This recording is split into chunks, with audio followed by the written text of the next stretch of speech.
I have never forgotten the look of what can only be described as complete bewilderment on my father's face when I first told him that I had bought the wreck.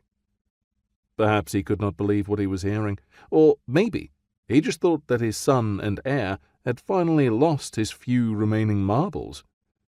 But even now, I remember not only his next 3 words to me, but also the subdued manner in which he said them. "You've done what?" It was not exactly the ringing endorsement I had expected. His brief pause, which could only have lasted for barely a second, speaking volumes. Even so, the fact remains that on the 20th of August, 1996, I had signed a piece of paper that, had I but known it, would change the direction of my life forever.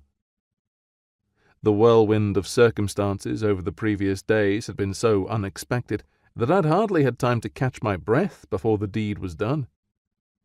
Suddenly, I was no longer just a busy camera technician, carving out a moderately successful living in the British film industry. I was now, in addition, the proud owner of the UK government's legal title to the 900-foot wreck of the sister ship of the Titanic, when, up to that point, researching shipwrecks had been just a hobby. Another curious thing I remember is that although the Britannic was suddenly all mine, I really had no idea what I actually wanted to do with it. My first instinct had been to do nothing at all, but a host of maritime historians, marine biologists, engineers, scientists, and technical divers appeared to have other ideas.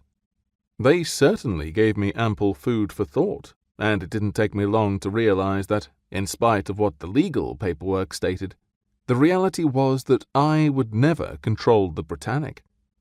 Rather, the Britannic now controlled me.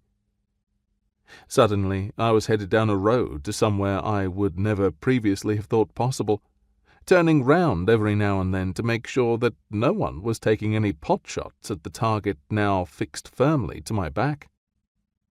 Over the years, I've come to realize that no one can just own something like the Britannic. With rights come responsibilities, particularly when you have the legal right to something as remarkable as the sister ship of the Titanic.